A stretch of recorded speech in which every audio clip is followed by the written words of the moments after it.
While quarantine fatigue is spreading across the United States, and Americans are growing impatient as the deadly coronavirus has ravaged the economy. More than half of America's governors have relaxed COVID-19 restrictions, but there is a mixed response in the rallies being staged across the U.S.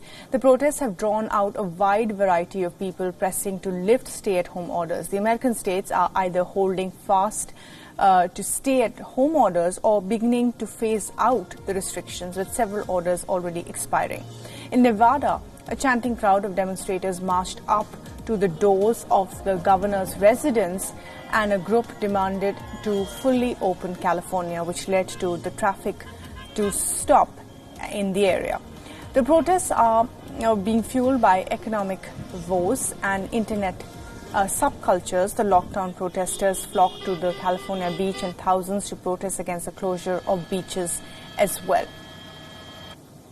Meanwhile, several men marched towards the Capitol building in armed with automatic rifles, demanding that the governor lift lockdowns that have extended till May 8th.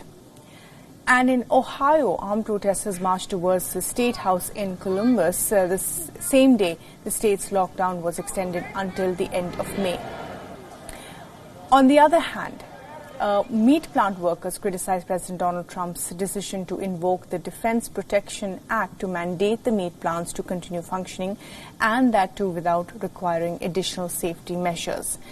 Now, the anti-lockdown protests are about more than just quarantines. This despite a statewide stay-at-home order intended to curb the spread of the virus. Hundreds are succumbing to the virus each day in the U.S., while the U.S. infections continue to surge with more than 265,000 fatalities.